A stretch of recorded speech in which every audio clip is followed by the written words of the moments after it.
Hey everyone, so this is my discussion for the Unit 4. This has to do with kerning by me, Justin Woodall. So this first logo I chose was the Dr. Pepper logo.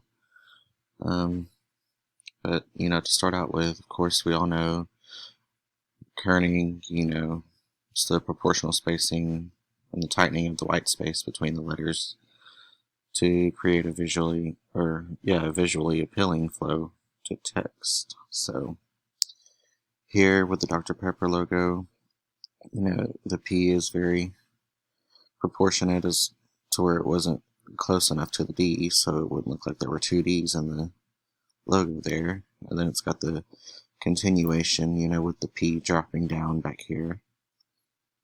And so I thought that was a good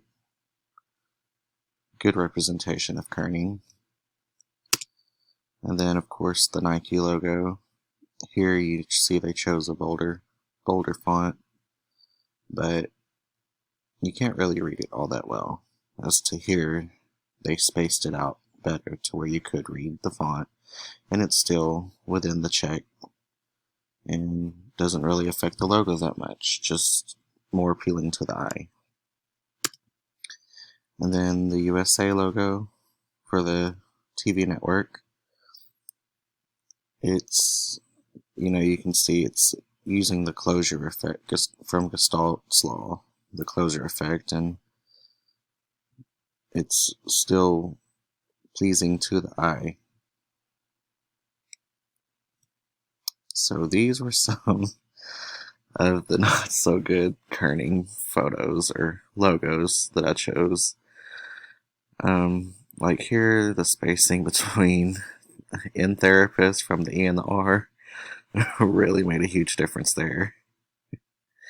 And then here, the click lovers for a computer specialist, the C and the L is just way too close. And the C and the K is too, But you can see what's going on there. And then Megaflix, that L and I is just way too close.